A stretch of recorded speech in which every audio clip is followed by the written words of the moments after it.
ഇന്ന് മുപ്പട്ട് ബുധനാഴ്ച, അതുപോലെ തന്നെ നാളെ മുപ്പട്ട് വ്യാഴം, അതുപോലെ എല്ലാ വ്യാഴാഴ്ച ദിവസങ്ങളിലും ഈ നാമം ചെല്ലുന്നത്, അതായത് ശ്രീകൃഷ്ണ ദ്വാദശ നാമ സ്തോത്രം ചെല്ലുന്നത് വളരെ ഉത്തമമാണ്.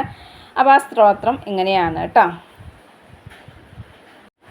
കിം തേ നാമ സഹസ്രേണ വിജ്ഞാതേന തവാർജുന താനി നാമാനി വിജ്ഞായ നരപാപൈ പ്രമുച്യതേ.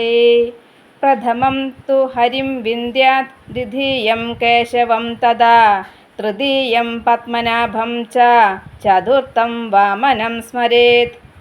പഞ്ചമം വേദഗർഭം തു, ഷഷ്ടം ച മധുസൂദനം, സപ്തമം വാസുദേവം ച, വരാഹം ചാഷ്ടമം തഥാ.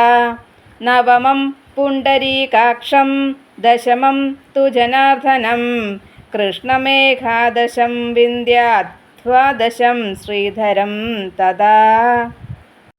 ഏതാനി ദ്വാദശ നാമാനി വിഷ്ണുപ്രോക്തേ വിധീയതേ.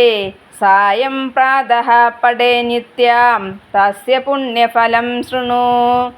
ചാന്ദ്രായണ സഹസ്രാണി കന്യാദാനശതാനി ച, അശ്വമേധ സഹസ്രാണി ഫലം പ്രാപ്നോത്യ സംശയ. അമായാം പൗർണമാസ്യാം ച ദ്വാദശ്യാം തു വിശേഷത, പ്രാതകാലേ പഠേ നിത്യം സർവപാപൈ പ്രമുച്യതേ. ഓം നമോ നാരായണായ. ഓം നമോ ഭഗവതേ വാസുദേവായ.